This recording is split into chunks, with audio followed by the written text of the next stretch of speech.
오늘 함께 나눌 말씀은 사무엘 상하 전체의 내용인데요. 그 몇 구절 봉독하고 시작하도록 하겠습니다. 사무엘상 2장 1절 10절입니다. 사무엘상 2장 1절 10절입니다. 한나가 기도하여 이르되 내 마음이 여호와로 말미암아 즐거워하며 내 뿔이 여호와로 말미암아 높아졌으며 내 입이 내 원수들을 향하여 크게 열렸으니 이는 내가 주의 구원으로 말미암아 기뻐함이니이다. 여호와를 대적하는 자는 산산이 깨어질 것이라. 하늘에서 우레로 그들을 치시리로다. 여호와께서 땅 끝까지 심판을 내리시고 자기 왕에게 힘을 주시며 자기의 기름 부음을 받은 자의 뿔을 높이시리로다 하니라. 사무엘하 7장 16절입니다. 내 집과 내 나라가 내 앞에서 영원히 보존되고 내 왕위가 영원히 견고하리라 하셨다 하라. 사무엘하 22장 51절 한 절 더 보시겠습니다. 여호와께서 그의 왕에게 큰 구원을 주시며 기름 부음 받은 자에게 인자를 베푸시며 영원하도록 다윗과 그 후손에게로다 하였더라. 아멘.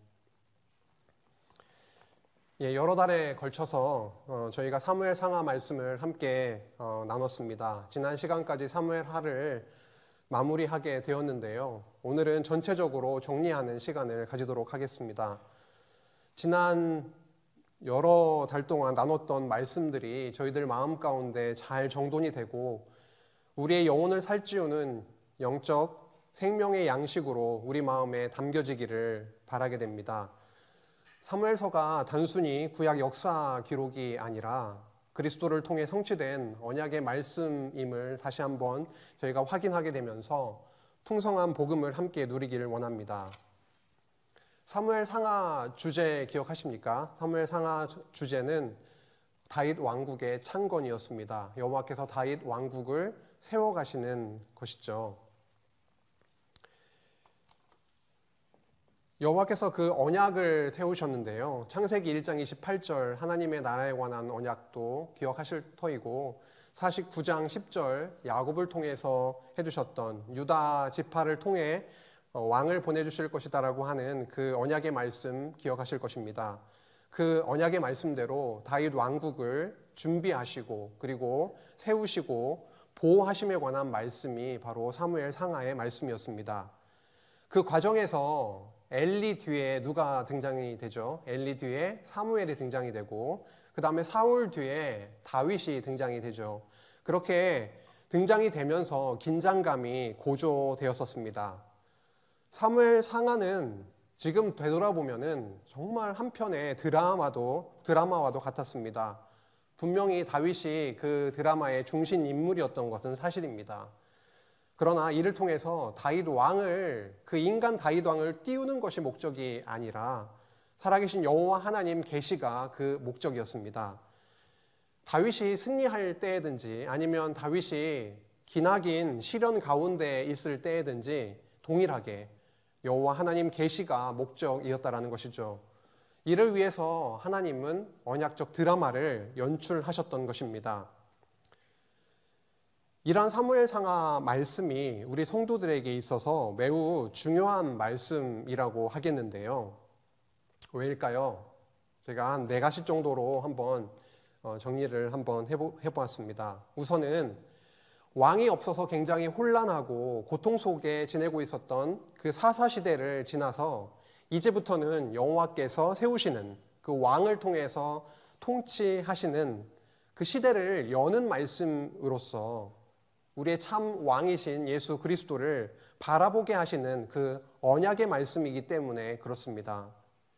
그리고 구약의 다른 왕국을, 구약의 다윗 왕국을 세워주신 것처럼 신약에는 하나님의 나라, 그 하나님의 나라인 교회를 세우시고 우리를 세상에서 불러내어서 그리스도의 몸된 교회의 지체로 그렇게 살아가게 하시기 때문에 중요합니다. 특히 사무엘 상하는 그 나라를 어떻게 이루어 주시는지에 대해서 언약 자손들의 삶의 현장, 다시 말해서 다윗 중심으로 말하면 시련 그리고 범죄, 비극이라고 하는 그러한 삶의 현장, 하지만 그것으로 끝나시는 것이 아니라 회복시켜 주시고 보호해 주시는 그 삶의 현장들을 통해서 보여주시고 있기 때문에 그렇습니다. 다시 말해서 사무엘 상하는 성도의 삶 속에서 살아계신 여호와 하나님을 깨닫고 그리고 왕이신 예수 그리스도를 바라보게 하시는 말씀으로서 우리 성도에게 꼭 필요한 말씀이 아닐 수가 없습니다. 저희가 그 영화나 드라마를 좋아하실 텐데요. 그 영화나 드라마를 중간에 딱 떼가지고 어느 한 에피소드만 딱 보게 됐을 경우에 영화 드라마의 전체 내용을 이해하기란 정말 난해하고 거의 불가능에 가까울 것입니다.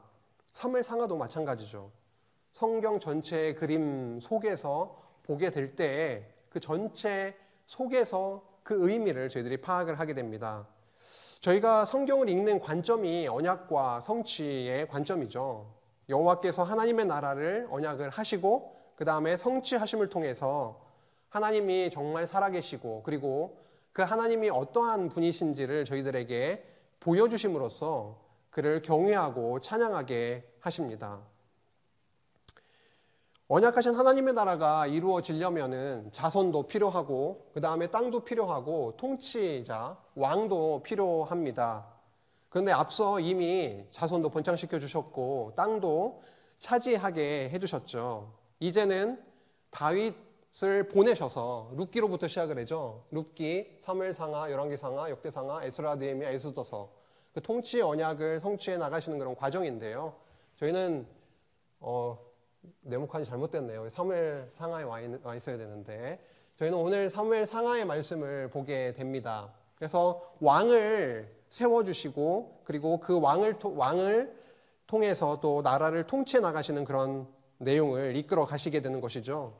룻기서에서는 다윗 왕을 출생시켜 주셨고 그리고 사무엘 상하에서는 그 다윗을 온 이스라엘의 왕으로 세워서 다윗 왕국을 세우십니다. 그 이후의 내용을 간단하게 좀 더 보면은요.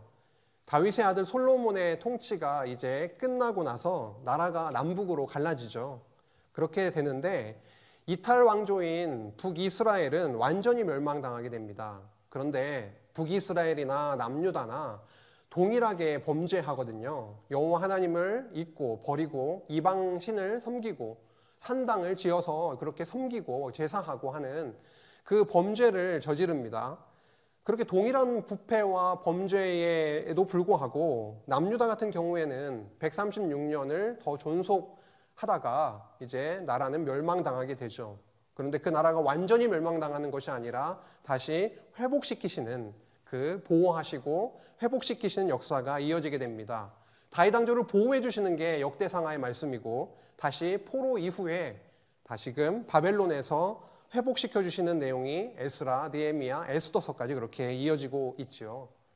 그 이후에 이제 캄캄한 예수 그리스도가 빛으로 오시기 전에 수백 년간의 중간기, 캄캄한 중간기를 거쳐서 하나님 나라의 왕으로 그리스도 예수께서 그렇게 도래하게 되시는 것입니다. 이렇게 이제 사무엘 상하가 전체 통치 언약, 왕을 세워주시고 나라를 세워주시는, 창건해 나가시는 그런 내용임을 전체적인 그림 속에서 저희가 살펴보게 됩니다. 신약에 가서는 예수께서 오셔서 그 나라를 성취하시고 그리고 성령께서 이 지상 위에 하나님의 나라인 교회를 세워 나가십니다. 세우시고 양육시키시고 양육, 무장, 투쟁, 승리에 이르기까지 성령께서 그렇게 해 나가게 되시는 것이죠. 이렇게 사무엘 상하의 성경 안에서의 위치를 저희들이 함께 좀 다시 한번 확인해 보았습니다. 다음으로는요, 그 사무엘 상하의 전체적인 큰 흐름을 한번 보기를 원하는데요. 우선은 룻기서에서 다윗 왕을 출생시키시는 내용을 지난번에 저희들 함께 살폈었고, 오늘 함께 나눌 내용은 다윗 왕국을 준비하시고 그리고 준비하신 다음에 세우신 그 다윗 왕국을 보호해 나가시는 그런 과정을 저희가 함께 정리해 보도록 하겠습니다. 다윗 왕국의 준비가 사무엘상 1장에서 15장까지죠. 다윗 왕국을 준비하시는 과정에서 바로 두 인물, 아까 언급되었던 사무엘과 사울이 그렇게 등장하게 됩니다. 이들은 사사시대에서 왕정시대로 이렇게 전환되는 그런 시기에 아주 중요한 역할을 했던 자들이죠. 그들의 역할은 무엇이었습니까? 사무엘도 그렇고 사울도 그렇고 역할이 분명히 있었다라고 하는 것이죠. 사무엘은 마지막 사사이기도 했고, 그리고 선지자로서 기름 부어서 왕을 세우는 역할을 감당을 했습니다. 그리고 이스라엘 백성들이 굉장히 요구했죠. 하나님을, 여호와를 버리고 다시 왕을 세워달라라고 요구했는데, 그 왕을 요구했는데 그때 세워진 왕이 바로 사울이었습니다. 그들의 소견에 오른 대로 왕을 세워달라고 요구했던 것이죠. 그러나 그들의 눈에 좋은 대로 세워달라고 해서 세워진 사울 왕은 어떠한 왕이었냐면 여호와를 경외하지 않고 그리고 실수하고 불순종하는 그런 왕이었다라고 하는 것입니다. 이를 통해서 저희들이 알게 되는 바는 무엇입니까? 그것은 다름이 아니라 언약하신 나라, 하나님께서 내가 세워주시겠다고 언약하신 그 나라는 인간의 뜻에 의해서 세워지는 나라가 아니라 여호와께서 하나님의 뜻대로 세워진다라고 하는 것을 깨닫게 하시는 그런 내용입니다. 이 준비 과정을 통해서 결국은 왕정시대를 여시게 되었고요. 다음으로 다윗의 왕이 되기 전에 훈련시키실 그런 환경을 그렇게 준비하시는 과정이기도 했습니다. 이런 면에서 사울은 다윗보다 먼저 왕이 되어야 하는 그런 이유가 분명히 있었던 것이죠. 앞으로 다윗의 실현의 그 훈련의 과정은 바로 사울이 크게 역할을 하게 되기 때문입니다.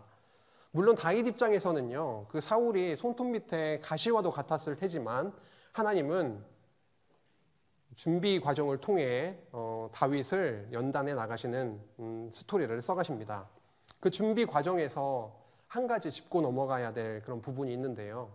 그게 뭐냐면 사무엘상이 사무엘의 이야기로 시작되었잖아요. 그런데 2장에서 한나의 기도와 찬양이 기록되어 있다고 하는 부분입니다. 특히 2장 10절, 아까 함께 봉독했던 내용이죠.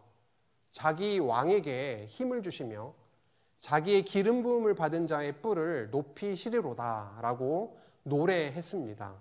이는 무슨 내용입니까? 이는 언약적인 성격을 가지고 있는 찬양으로서 앞으로 여호와께서 세우실 왕과 함께 하시며 승리하게 하실 것을 내다보게 하는 언약적 찬양이었던 것입니다. 사무엘서의 시작이 바로 찬양, 하나님께서 왕을 세우실 것이고 기름 부어서 그리스도 왕을 세우실 것이고 그 왕과 함께 하시며 승리로 이끄실 것을 언약적으로 기도 찬양을 하게 했던 것을 저희들이 기억합니다. 그런데요, 다윗이 왕이 되는 그런 과정이 순탄하지 않았다라고 하는 것입니다. 다윗 왕국을 건립해 나가게 하는데 하나님 나라에 관한 언약을 세우신 여호와께서 분명히 나라를 세워주실 것입니다. 그러나 나라를 세워주시는 그런 과정을 보면은 실현과 형통을 겸하게 하셨다라고 하는 것인데요. 하나님의 능력이 없어서 그렇게 하셨던 것이 아닙니다. 마음만 먹으시면은 단번에 다윗을 왕위에 올리실 수도 있고 다윗 왕국을 세우실 수도 있는 분이시죠. 그러나 여호와께서 준비하신 왕이 되는 길은 그렇게 순탄하지 않았습니다. 굉장히 험난하고요. 기나긴 실현의 길이 준비되어 있었습니다. 백성들의 요구에 의해서 세워진 사울왕. 그런데 그 사울왕이 다윗의 평생의 대적이 되어서 그를 쫓아다니면서 다윗을 죽이려고 했습니다. 저희들 시편을 종종 읽어보실 텐데 시편을 읽어보시면 어떠한 내용이 나옵니까? 순탄했을 때 감사함, 이러한 시편도 나오지만 고통을 호소하고 하나님께 기도하는 그런 내용도 나오고 있습니다. 기나긴 그런 고통의 실현의 길을 다윗은 걸어야만 했습니다. 이 길이 어떠한 길인지 제가 한번 좀 적어봤는데요. 죽음의 위협이 항상 도사리고 있는 길이어서 여호와 하나님의 사랑과 은혜가 아니면은 하루도 제대로 걸어갈 수 없는 그 길이었습니다. 그리고 그 길은요, 고난의 길이긴 하지만, 고난의 길이지만 여호와 하나님의 사랑과 은혜를 정말 진하게 아주 느낄 수 있는, 깨닫게 되는 그런 길이다라고 하는 것이죠. 그리고 그 길을 걷는 과정에서 어떠한 일이 벌어지냐면 인간의 나약함이 드러납니다. 그리고 인간의 죄성이 바닥까지 드러나게 된다라고 하는 그 길입니다. 그리고 이 길은요, 여호와께서 철저하게 계획하신 일이라고 하는 것입니다.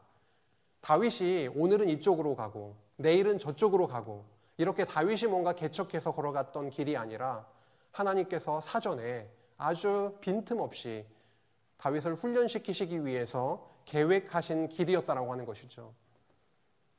그 길은 바로 은혜가 은혜되게 하시는 그런 길이었습니다. 마지막으로 이 길은 그렇게 고난으로만 끝나는 길이 아니라 하나님께서 다윗으로 하여금 승리하게 하시고 결국 찬양케 하시는 그런 길이었다라고 하는 것이죠. 성도님들, 오늘도 이 길을 걸어가고 있지 않으신가요? 다윗만 그렇게 걸었던 그 길이 아니라 우리 이 땅에 살아가고 있는 우리 성도들도 역시나 다윗이 걸어가게 되었던 그 길을 저희들이 걸어가고 있습니다. 어떠세요? 그 길 어떠십니까? 힘드시죠? 고통이 있고 갈등이 있고 쉽지 않은 길입니다. 그런데 다윗이 걸었던 그 길을 딱 떠올리고 정리해 보면 되게 복된 길 아닌가요? 되게 편안한 길이 저희들은 육신이 그 길을 원하고 있지만 아니요. 그 길이 아니라 하나님께서 걸어가시는 그 길이 험하고 시련 많은 길이라 할지라도 결국은 하나님의 함께 하심 은혜를 깨닫고 찬양케 하시는 그 길이 바로 복된 길이 아니겠습니까? 이 길이 끝나고 다윗 왕국이 세워지기 위해서는 다윗을 쫓아다녔던 그 대적들이 무너져 내려야 되는데요. 여호와께서 그들을 진멸시켜 주셨습니다. 다윗의 평생의 대적이었던 사울, 그리고 그의 왕가, 그의 세력들이 블레셋과의 전쟁에서 죽게 되었죠. 그 후에 다윗은 온 이스라엘의 왕이 되었고 다윗 왕국이 건립되게 됩니다. 다윗 왕국이 세워지는 과정에서 두 가지가 부각되고 있습니다. 중요하게 이렇게 드러나고 있어요. 하나는 뭐냐면 여호와의 궤입니다. 언약궤라고 하는 것이고 하나는 다윗 언약이었습니다. 여호와께서는 자기의 이름을 어디에 두신다고 했습니까? 결국은 언약궤에 두신다라고 했는데 결국 하나님께서 그들과 이스라엘과 다윗과 함께 하신다라고 하는 그 상징이었던 언약궤를 다윗이 다윗성을 정복하고 나서 그 다윗성으로 언약궤를 옮겨오게 하시는 것을 저희들이 보게 됩니다. 그 나라는 다윗이 중심이 되고 다윗이 통치하는 나라가 아니라 여호와 하나님께서 정복하게 하셨고 그 중심에 이름을 두신 그 언약궤를 위치하게 하심으로 결국은 내가 세웠고 내가 통치하는 나라다라고 하는 것을 분명하게 그렇게 보여주시는 그런 장면이죠. 그리고 다윗에게 사무엘하 7장에서 다윗 언약을 세우시죠. 다윗 언약을 세우시고 그 이후의 역사를 쭉 보면은요, 결국은 다윗 언약의 성취의 역사다라고 하는 것을 저희가 확인하게 됩니다. 다윗 왕국의 보호 내용인데요. 세 번째 다윗 왕국의 보호 내용입니다. 다윗 언약대로 여호와께서는 다윗 왕국을 타락과 비극 속에서도 보호해 주셨다라고 하는 것입니다. 타락과 비극이 있었는데 그 과정에서도 보호해 주셨다라고 하는 것이 중요한 내용인데요. 다윗 왕국이 세워졌습니다. 다윗이 왕으로 세워진 이후에 다윗 왕국이 굳건하게 쭉 진행이 되면 얼마나 좋았을까요? 그런데 내용을 들어가 보니까 다윗이 범죄하게 되네요. 그리고요, 다윗만 범죄하는 것이 아니라 다윗의 아들들, 그 자녀들까지도 범죄하게 되죠. 그리고 아들 압살롬이 반역을 일으켜서 굉장히 난처하고 힘든 상황으로 그렇게 치달아가게 됩니다. 다윗을 왕으로 그렇게 세워놓으시고는 왕가가 완전히 망가져 버리게 하신 것이죠.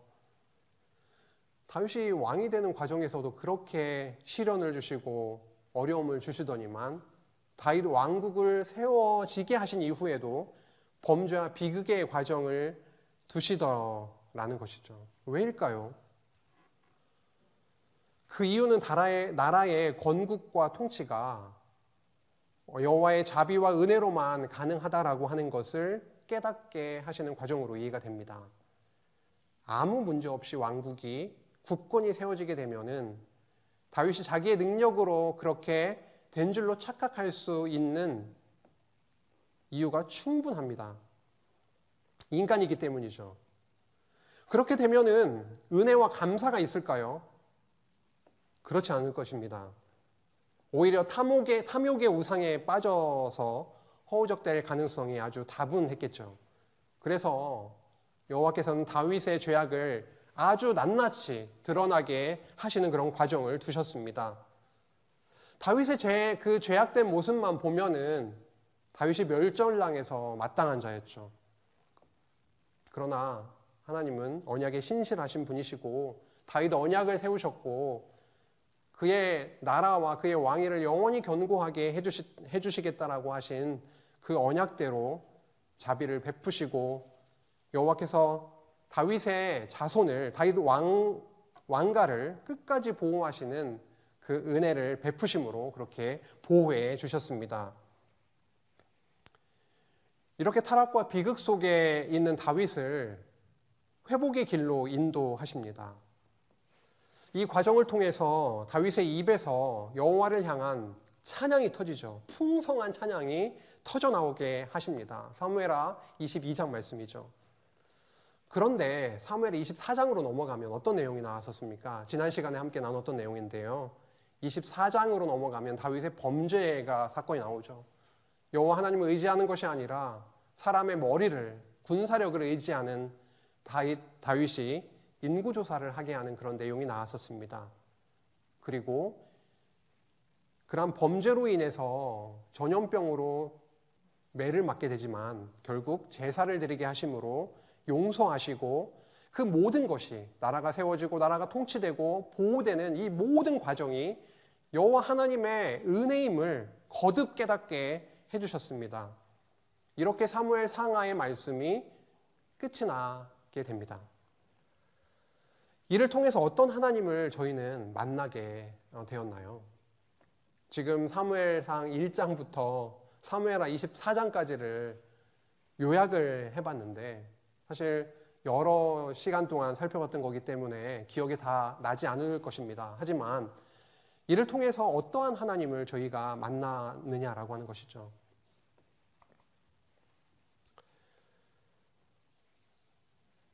첫 번째로 다윗에게 찾아오신 여호와 하나님이었습니다. 여호와께서 언약하신 나라, 그 다윗 왕국을 성취해 주시려고요. 나단 선지자를 통해서 소년 다윗에게 찾아오셨습니다. 그에게 기름을 부어 왕으로 삼으셨죠. 다윗이 여호와를 찾아다녔나요? 아닙니다. 다윗을 여호와께서 찾아오신 것이죠. 다윗은 여호와의 주권적 선택을 받게 되었고 그리고 여호와께서 그와 함께 하셨습니다. 이렇게 역사는 하나님이 찾아오실 때 일어나더라고요. 저희가 복음을 듣고 예수를 그리스도로 믿게 된 것이 저희가 막 현미경을 이렇게 들이대면서 찾아서 그렇게 알고 만나게 된 것이 아니라 어느 누군가에 의해서 어느 손길을 통해서 복음을 듣고 말씀을 듣고 이렇게 이 자리에 오게 된 것인 것처럼 정말 그렇습니다. 하나님께서 다윗을 찾아갔다라고 하는 것이죠. 다윗이 굉장히 이렇게 주목받을 만한 자였나요? 다윗은 이새의 막내 아들이었죠. 양치는 목동이었습니다. 형들에 의해서 체구도 그렇게 크지 않았던 것으로 본문을 자세히 읽어보면 드러나고 있고요. 다윗은 빼어난 조건을 갖추고 있지 않았다라고 하는 것인데 그러나 여호와께서 앞으로 종으로 쓰시기 위해서 아버지 이새의 그 양무리를 치면서 지내게 하셨습니다. 그때 어떤 일이 있었던 것인가요? 그 과정을 통해서 양을 치면서 그 용맹함도 키우게 됐었고요. 물매질도 그때 익히게 되었던 것이죠. 사무엘이 다윗에게 기름을 붓게 되니까 이날 이후로 여호와의 영이 다윗을 아주 크게 감동하더라고요. 그리고 그때 이후로 소년 다윗은 블레셋과의 전쟁에서 거인 골리앗을 쓰러뜨리고 승리하기에 이르게 됩니다. 이것이 바로 어떤 일 때문에 일어난 것이냐면 하나님께서 다윗을 찾아오셨으므로 이러한 놀라운 일들이 벌어지기 시작했던 것이죠. 두 번째는요, 철저하게 이러한 다윗, 찾아오셔서 뭔가 좀 드러나게 다윗이 훌륭한 장수구나, 왕이 될 만한 그런 조건을 다 갖추고 있는 멋진 자구나, 이렇게 다윗을 띄우는 것이 아니라 철저하게 다윗을 낮아지게 하시는 그런 여호와 하나님을 저희들은 만나게 됩니다. 다윗은 전쟁에서 큰 공을 세웠습니다. 백성들이 노래하기 시작하네요. 사울이 죽인 자는 천천히고 다윗이 죽인 자는 만만이로다 라고 하는 찬송을 부르기 시작합니다. 여호와께서 다윗과 함께 하셨죠. 그래서 온 이스라엘과 유다가 다윗을 사랑하게 되었고, 반면에 사울은 여호와께서 자기를 떠났다라고 하는 것, 그리고 다윗과 그 여호와가 함께하고 있으시구나라고 하는 것을 알게 됩니다. 그리고 다윗을 두려워하게 되죠. 그 결과 어떻게 됐습니까? 사울은 평생에 다윗의 대적이 되고 말았습니다. 이렇게 다윗의 인기와 명성은 높아갔죠. 우리 인간은 이러한 상태가 계속 이어지기를 사실 바라죠. 그러나 여호와는 다윗의 실현의 과정을 통과하게 하십니다. 사울왕과 친밀감을 더하게 하셔서 뭔가 자리를 차지하게 하시는 것이 아니라 다윗을 죽이려고 하는 대적이 되게 하셔서 허구한 날 다윗을 죽이려고 쫓아다니게 하시는 거죠. 다윗이 골리앗도 무찌르고 사울의 군대 장관까지 되는 등 출세가도를 달리겠구나 싶었는데 오히려 사울 왕을 피해서 도망다니는 그러한 처량한 신세가 되고 말았던 것입니다. 이렇게 여호와께서는 다윗을 어떠한 상태로 만드시냐면 무능력한 상태, 어떠한 것도 할 수 없는 상태, 도망 다닐 수밖에 없는 상태, 이방 나라의 왕에게 가서 침을 흘리며 미친 채 할 수밖에 없는 그러한 처절한, 그러한 무능력하고 하나님을 의지하지 못하는 그런 죄악이 노출되는 그러한 상황으로 하나님께서 인도에 가셨다라고 하는 것입니다. 철저하게 낮아지게 하셨다라고 하는 거죠. 이런 시련의 날이 없이 다윗을 왕이 되게 해서 다윗 왕국을 얼마든지 세우실 수 있는 그런 여호와이신데 그렇게 하지 않으셨다라고 하는 것입니다. 이런 과정 없이 계속 형통하게 하시면 여호와를 깨닫지도 못하고, 그리고 그 은혜를 누리지도 못하고 자기 잘난 맛에 빠질 것이 뻔하니까 완전히 낮추셨다가 다시 높이시는 과정을 두신 것이죠. 이것이 성경 전체에서 발견되는 하나님이 일하시는 방식이십니다. 하나님의 아들 예수 그리스도도 십자가에 못 박아서 죽게 하시고 부활하게 하시는 그런 과정을 통과하게 하신 그 하나님께서 우리 성도의 삶을 어떻게 인도하시겠습니까? 당연히 그 방식으로 그런 과정을 거치게 하시는 것이죠. 그런데 확실한 게 있습니다. 뭐냐면 하나님은 높이시기 위해서 낮추시고 살리시기 위해서 죽이신다라고 하는 것입니다.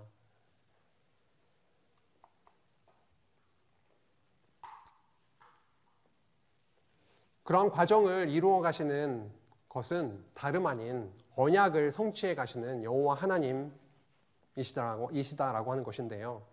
성경의 모든 역사를 보면은 언약과 성취의 역사임을 저희들이 확인하게 됩니다. 여호와께서 하나님 나라에 관한 언약을 창세기 1장 28절에서 세우시고 그 언약을 이루어 가시죠. 성취해 가십니다. 사무엘 상하 말씀 역시도 그 과정에서 맥락을 타고 흘러가고 있다라고 하는 것이죠. 본문에서 등장하는 언약, 사무엘하 7장에 나오는 다윗 언약, 그 다윗 언약이 대표적이죠.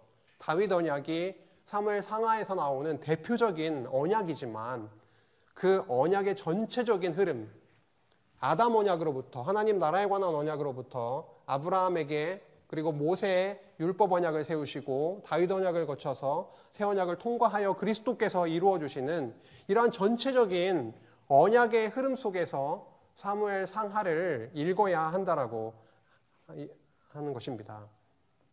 오늘 언약에 대한 부분을 자세하게 다루는 시간이 아니기에 자세한 설명은 약하도록 하겠습니다. 여호와께서는 아브라함에게 세우신 하나님의 나라에 관한 언약을 모세 율법 언약을 통해서 다윗 왕국을 세우심으로 그렇게 모형적으로 성취해 주십니다. 정죄하시고 사죄하시는 것이 핵심이죠. 모세 율법 언약, 모세 언약, 그 율법 언약의 핵심이 바로 정죄와 사죄인데요. 그 정죄와 사죄의 통치법인 모세 언약을 주셨다라고 하는 것은 무엇을 의미합니까? 내가 세워주겠다라고 하는 그 나라, 다윗 왕국을 은혜로 철저하게 하나님의 은혜로 그 나라를 세워주겠다라고 하는 선언이었던 것입니다. 이게 필요가 없이 그 언약, 한 나라가 세워지지 않는다라고 하는 거죠. 너무도 필요하다라고 하는 겁니다. 하나님 나라의 언약을 누릴 만한 자격이 없는 그 백성에게 오히려 죄를 깨닫게 하시고 죄인임을 깨닫게 하시고 다시 거룩한 백성 만들어서 제사장 나라로 삼으신 거룩한 백성 삼아주셔서 그렇게 하나님의 나라를 이루어 가시겠다라고 하는 강력한 선포로 그렇게 이해가 되는 것이죠.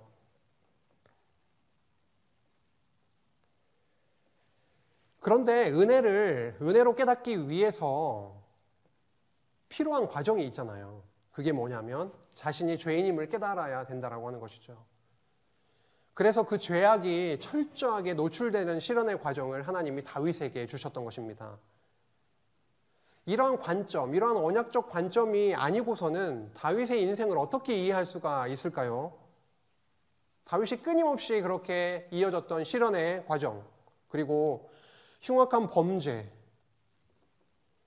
왕가에 몰아닥친 그런 광풍과 같은 비극, 풍성한 찬양 뒤에 갑자기 등장하는 인구조사와 같은 그런 범죄, 이런 것을 어떻게 이해할 수가 있을까요? 하나님의 나라를 그런 언약하시고 이루어 가시는 그런 관점에서는 신기하게도 이러한 일들이, 이러한 상황들이 해석이 되고 오히려 위로와 소망으로 그렇게 다가옵니다. 그리고 입술 위에 그 찬양의 열매를 만들어내고야 마시는 그 여호와 하나님의 놀라우심을, 은혜를 또 깨닫게 됩니다.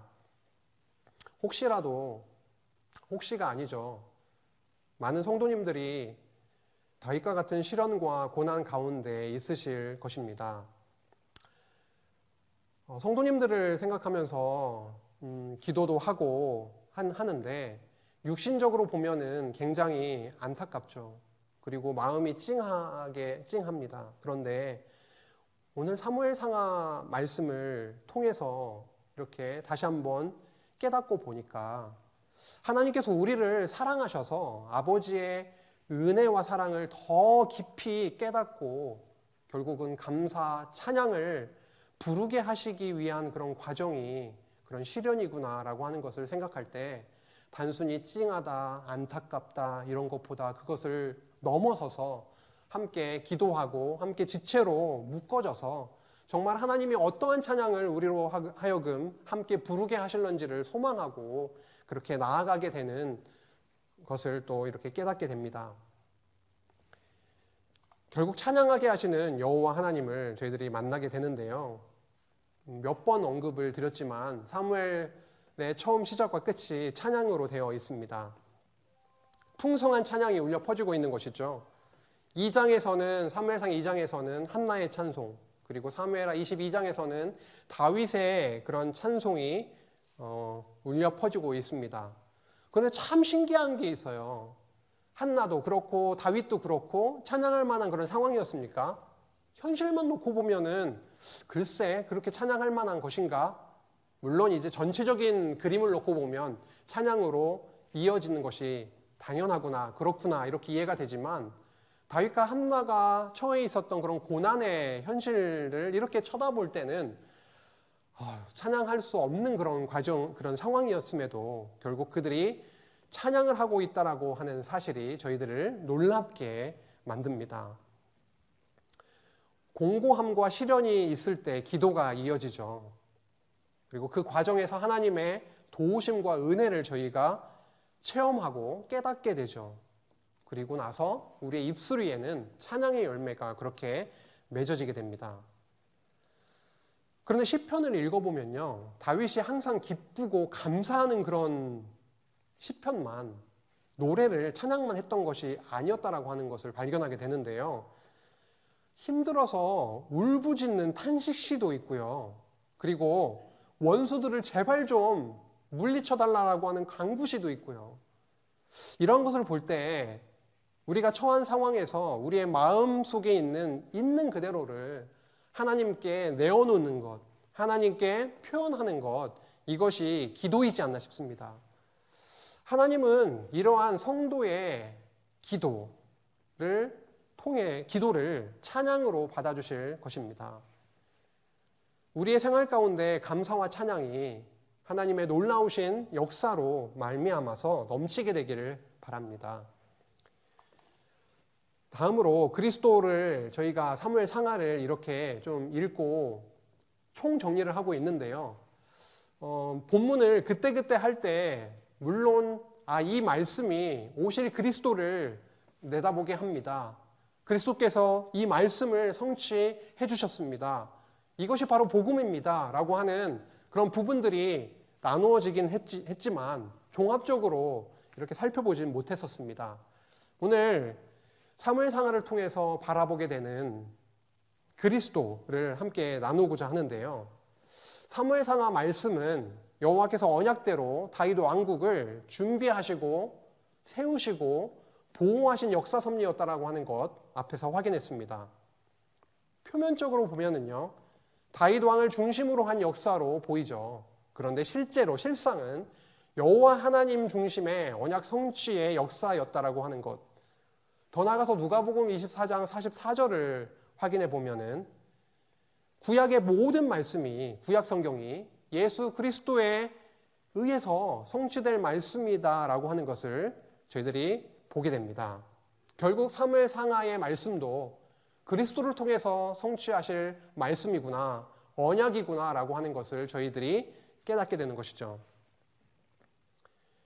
첫 번째 보면 온 이스라엘의 왕으로 다윗이 등극하게 됩니다. 여호와께서 다윗에게 찾아오셔서 기름을 부으시고 처음에는 유다의 왕으로 세워지지만 결국은 온 이스라엘의 왕으로 세워주십니다. 다윗 왕국을 세워주시죠. 그 세워진 왕, 그 다윗은 결국은 장차 하나님의 아들이신, 진짜 왕이신 하나님이 아들을 보내서 이 땅에 세우실 그 하나님의 나라, 천국, 그 교회의 통치자로 예수 그리스도를 보내실 것이다라고 하는 것에 대한 그런 언약의 말씀이었다라고 하는 것이죠. 다윗은 왕이었습니다. 다윗 왕, 그러니까 다윗은 왕의 역할만 했다, 이렇게 저희들이 생각하기가 쉬운데 그것이 아니더라고요. 다윗은 제사를 드리는 제사장의 역할도 했고 하나님의 말씀을 듣고 전하는 그런 선지자로서의 역할도 했더라고요.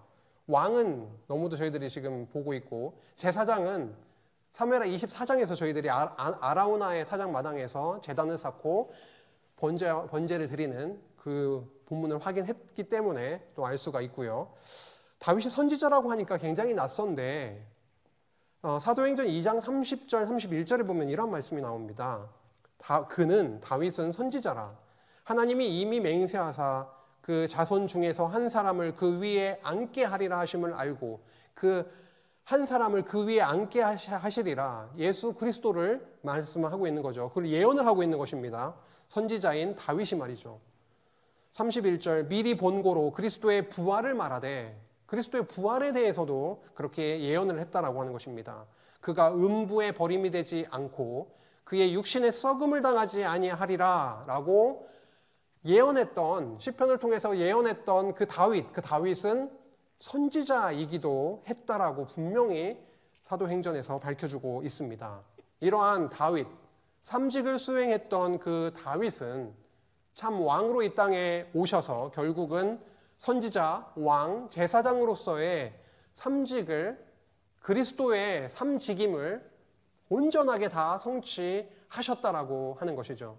마태복음을 통해서 저희가 이 부분을 지금 살펴나가고 있죠. 목사님을 통해서 선지자로, 왕으로, 제사장으로 이 땅에 오셔서 성취해 주셨다라고 하는 것입니다. 다윗은요, 그에게 너무도 많은 대적들이 달라붙었죠. 가장 대표적인 것은 사울이었고, 사울의 왕가였고, 이방 나라들이 계속해서 그렇게 다윗을 괴롭혔었습니다. 예수님이 이 땅에 오셨을 때도 역시 마찬가지였죠. 예수님을 뒤따라다니면서 위하고 섬기고 이런 자들이 많았었나요? 그게 아니었잖아요. 결국은 예수님을 배척하고 고향에서조차도 배척당하고 사두개인들, 바리새인들, 그 장로들이 어떻게 하면 저자를 잡아서 죽일까 그렇게 공모하며 예수님을 배척하고 핍박했던 그런 많은 무리들이 있었는데요. 다윗 역시도 많은 대적이 달라붙어서 그렇게 됐었던 것처럼 선지자로 이 땅에 오셔서 그렇게 핍박당하시고 배척당하셨던 예수 그리스도를 저희가 기억을 하게 됩니다. 다윗은 시련과 고난을, 너무도 기나긴 시련과 고난의 과정을 거치게 됐습니다. 예수님이야말로 정말 큰 고난을 당하셨죠. 예수님께서 십자가에 못 박히셔서 당하신 고난을 저희는 너무도 잘 알고 있습니다. 모든 죄악을 다 짊어지시고 십자가에 못 박히셔서 결국은 시련과 고난을 우리 대신해서 당하신 그 놀라운 은혜의 모습을 저희들 기억을 하죠. 다윗은요, 그렇게 많은 대적이 있었지만 결국은 승리를 거두게 됩니다. 사울도 그렇고요. 이방 대적들도 승리를 이어가게 되죠. 그 이유는 사무엘하 7장에 나오는 다윗 언약이 세워진 그 이후에 싸우는 족족 다 승리를 거두게 하시는 그 역사를 확인한 바가 있습니다. 다윗의 승리, 대적을 진멸하는 그 승리는 예수님께서 십자가에 못 박혀 죽으시지만 결국은 사망 권세, 사단 권세를 완전히 진멸하시고 부활, 승리하신 것을 저희가 또 알게 됩니다. 사무엘하 23장에 보면은요, 다윗과 함께했던 많은 용사들이 나오고 있습니다. 다윗이 혼자가 아니었습니다. 아둘람 굴에 있을 때도 400명의 그 함께하는 자들이 있었고, 그 중에 많은 다윗과 함께 싸웠던 그 용사들, 아주 넘치는 용사들을 보내주셨었는데, 그것은 바로 예수 그리스도께서 이 땅에 오셔서 우리를 지체 삼아 주셨죠. 그렇죠? 우리를 성도로, 거룩한 성도로 삼아 주셨는데 그의 몸된 교회의 지체로 삼아 주셨잖아요. 다윗이 혼자가 아니었듯이 함께 한 몸을 이루어서 결국은 나라를 이루게 하셨던 것처럼 예수님께서 이 땅에 오셔서 우리를 볼품없는 우리이지만, 거룩하지 못한 우리였지만 그리스도의 십자가의 죽음과 부활을 통해서, 승리를 통해서 결국은 우리를 지체 삼아 주셨다라고 하는, 우리 성도를 삼아 주셨다라고 하는 것으로 저도 성취되었음을 또 보게 됩니다. 다윗은 제사장의 역할을 또 했다고 확인한 바가 있죠. 사무엘하 24장에 나오듯이 말이죠. 다윗의 제사를 통해서 내려졌던 그 전염병이 멈추어지고 용서되는 그 감동적인 말씀을 저희가 사무엘하 24장에서 확인했듯이 결국 예수 그리스도께서 이 땅에 오셔서 드리신 십자가의 영원한 속죄 제사로, 화목 제사로 말미암아 우리의 모든 죄가 영원히 속죄됐다라고 하는 그 놀라운 성취의 내용을 또 기억합니다. 처음과 끝이 찬양으로 시작하고 끝난다라고 했습니다. 결국 이 땅에 그리스도께서 우리를 지체 삼으시고 교회의 멤버로 부르셔서 살아가게 하시는데요. 우리 지체들이 이 땅에서 살아가면서 결국은 하나님의 함께하심과 은혜를 깨닫고 결국은 하게 되는 일이 뭐냐면 불평불만은 사그러지게 하시고 오히려 찬양하게 하시는, 우리 지체들을 통해서, 나를 통해서, 우리를 통해서 찬양하게 하실 그 찬양이 바로 한나와 다윗의 찬양이었다라고 하는 것입니다. 마지막으로 사무엘 상하는 다른 내용이 아니라 언약하신 그 나라를 준비하시고 세우시고 보호하시는 그 내용이 바로 사무엘 상하였는데, 결국 세워진 다윗 왕국은 장차 예수 그리스도가 이 땅에 오셔서 하나님의 하늘에 참 왕이신 하나님의 아들로 모든 권한과 대권을 가지고 오셔서 결국 이 땅에 세우실 그 하나님이 통치하시는 그 하나님의 나라를, 하나님의 아들이 통치하시는 그 하나님의 나라를 그렇게 바라보게 하고 있습니다. 이렇게 한번 정리를 해보니까요, 사무엘 상하의 말씀이 단순히 역사 기록이 아니라 언약하신 그것을 진짜 이루어 주실 것인데, 오실 내가 보낼 메시아 그리스도를 통해서, 아들을 통해서 이루어 주시겠다라고 하는 것을 너무도 분명하게 이렇게 저희가 확인하게 됩니다.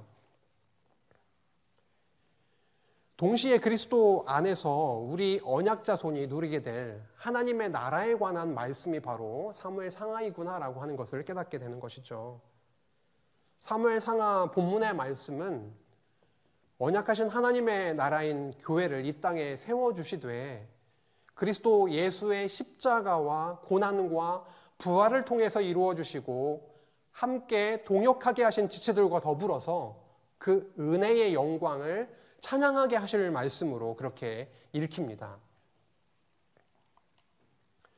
이제 정리하겠습니다. 여러 달 동안 저희가 함께 나누었습니다. 사무엘 상하 말씀을 이렇게 오늘 짧은 시간이지만 총정리하는 시간을 갖게 하심에 참으로 감사드리고, 바라는 것이 있다면 이렇게 함께 나누고 또 정리해 본 이 말씀이 단순히 지식으로 남는 것이 아니라 우리의 삶 가운데 그것이 실현되면 좋겠습니다. 우리가 할 일은 아니지만 그렇게 되기를 소망하고, 나라를 세워주신다고 하셨으니 우리 안에 참 평화의 나라, 안식의 나라, 평강의 나라를 이루어 주시기를 기도하게 하시기를 원하고, 우리 안에 그 나라가 이루어지기를 그렇게 또 소망하게 됩니다. 여호와께서 언약대로 다윗 왕국을 준비하시고 보호하시고 세워주시고 보호하신 그 역사 섭리의 내용은 지금껏 살펴봤지만, 예수 그리스도께서 지상의 하나님의 나라인 교회를 세우시고 우리를 거룩한 백성 삼으셔서 세상 끝날까지 보호해 주시겠다라고 하는, 그 나라를 끝날까지 보호해 주시겠다라고 하는 언약의 말씀으로 그렇게 확인이 되었습니다. 예수를 통해서 이 언약의 말씀이 성취되었고, 그렇기 때문에 이 사실만으로도, 이 안에 우리가 속해 있다라고 하는 것만으로도 하나님의 영광에 대한 그 성도가 부를 찬양에 아주 충분한 근거가 된다고 생각이 됩니다. 언약하신 하나님의 나라는 예수 그리스도의 십자가로 그렇게 이루어졌습니다. 우리의 어떠한 조건도 어떠한 노력도 더해진 게 없습니다. 우리는 단지 예수 그리스도께서 우리를 찾아오셔서 지체 삼아주신 그 은혜를 누릴 뿐입니다. 그리스도와 연합된 우리는 십자가에 못 박혀 죽으심과 부활하심에 참여하게 된 정말 복받은 자들입니다. 그러나 우리는 육을 입고 살아가고 있기 때문에 삶의 현장에서 끊임없이 겉사람은 죽고 속사람이 살아나는 그 새로워지는 신령한 죽음과 부활을 그렇게 체험하면서 하루하루를 그렇게 살아가고 있습니다. 아브라함과 다윗의 자손으로 이 땅에 오신 예수 그리스도, 그 참 왕을 우리가 섬기고 그리스도 안에서 하나님의 나라를 충분히 마음껏 누리시고 그 하나님의 영광을 찬송하는 거룩한 성도의 삶 되시길 바랍니다.